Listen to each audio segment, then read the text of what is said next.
You know, as we were getting ready to start, I tried to just have all my props for my talk up here, but there was just something about Easter Sunday and having mops leaning against the wall that just seemed a little off. So I cuddled them over in my chair, hooking my legs over them so they wouldn't be too obvious. Good thing I'm wearing a long skirt. And now they're there, but just know they do serve a purpose. I'm not ready for any spills that might happen in the midst of this service, like Johnny on the spot, so to speak. But I am very thankful to be doing this talk today because there is a little bit of that pagan heart in me that sees all the new life and sees it bursting forth all around me. It's spectacular, it's beautiful. I can feel those juices starting to bubble up from that time of more stillness and more introspection that happens over the course of the winter, just energetically for me. So I feel that.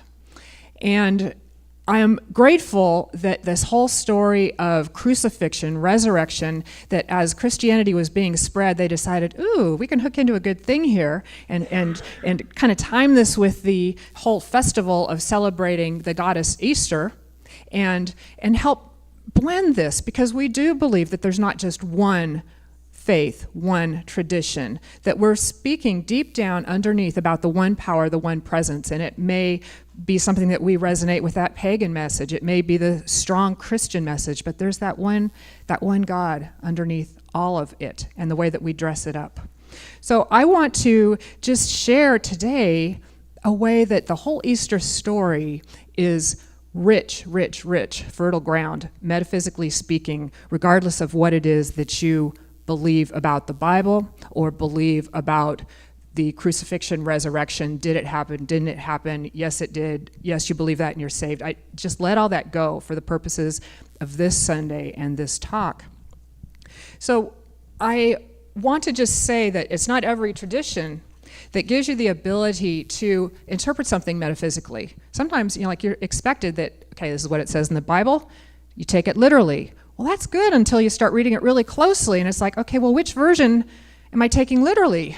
Because as I was putting this talk together, I discovered there are several different, when you look at the details, different versions of the resurrection story, different versions about what happened afterwards. Okay, so that was fascinating. And we have sort of a traditional take in Unity about the whole birth, life, death, rebirth kind of a cycle. We've done that multiple times. We talk about it frequently throughout the year, about this metaphysical cycle. And I'm wanting to approach this from a whole different angle because this is what jumped out at me. And because we do metaphysical interpretation of the Bible in Unity, I'm free to do that. And I get to take you along with me. So what jumped out at me this time around was not so much the resurrection story in and of itself, but the disciples' reactions to the resurrection story.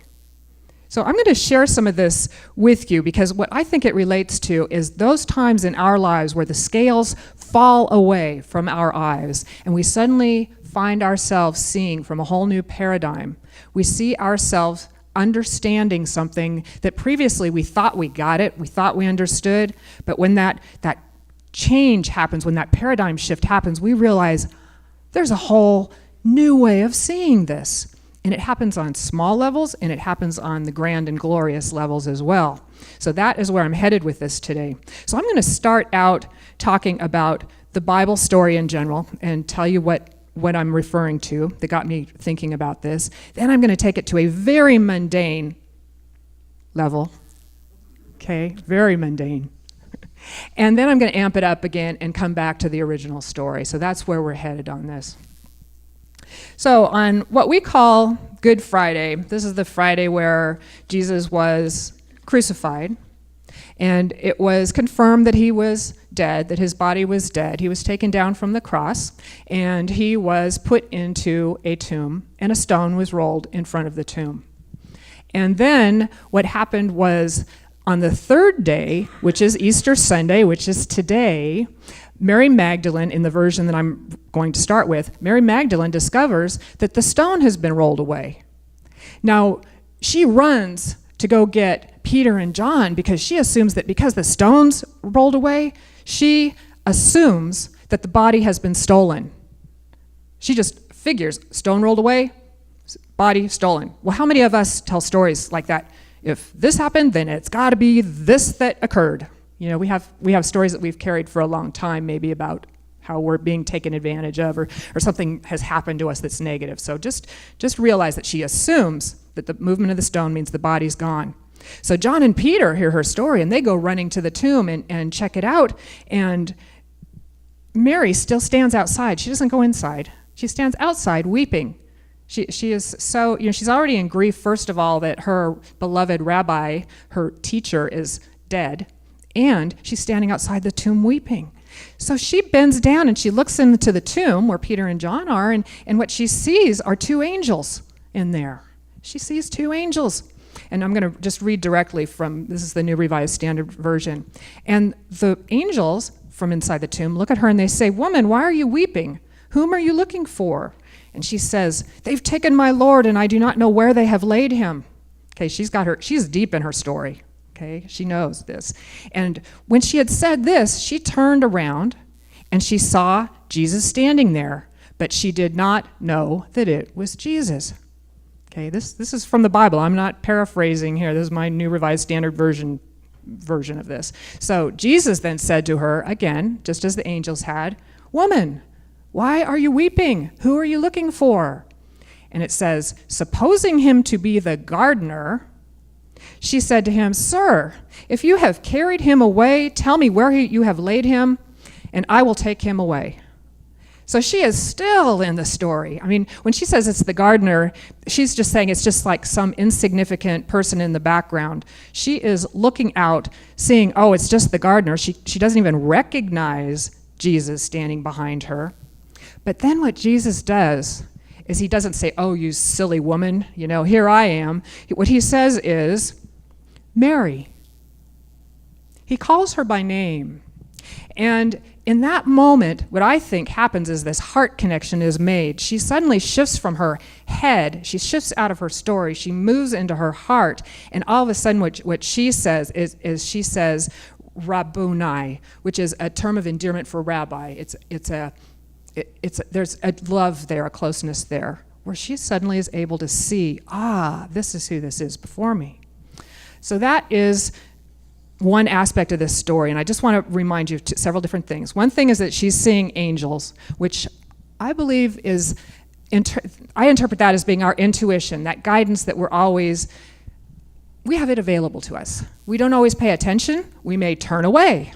We see the angels, we turn away. We hear the little voice, and we decide to ignore it because we're going to go with the story we have in our head. The body's been stolen, so to speak. Okay, we go with that. And then, so she tells the angel her situation. Sometimes we ask for prayer, but then we forget to kind of hang out and be open to the answer. We just move away and continue on believing what we choose to believe. So then she asks the same question again that she already asked the first time. Okay, she's still into the knowing that Jesus' body's been taken. She doesn't recognize him immediately. And then what happens is the rabbi says her name and she shifts into love. Okay, this is what I think happens. Love makes the connection. She moves into spiritual understanding from the mental understanding. So in the story of Luke, his version of all of this is that several women have gone into the tomb, not just Mary Magdalene, and they're going in there to prepare the body. And again, they see angels. Okay, their intuition is in full swing here. And these angels say to these women, "Why do you look for the living among the dead? He's not here, but has arisen. Remember, he said he was going to arise on the third day." The angels remind the women of the very things that Jesus has been saying to them all along. Okay? So the women go and they tell the apostles this. Well, the way it's said in my version is they dismissed that as idle tales. For one thing, it was women saying it, so who's going to believe that? If you're a disciple back in the day, not likely.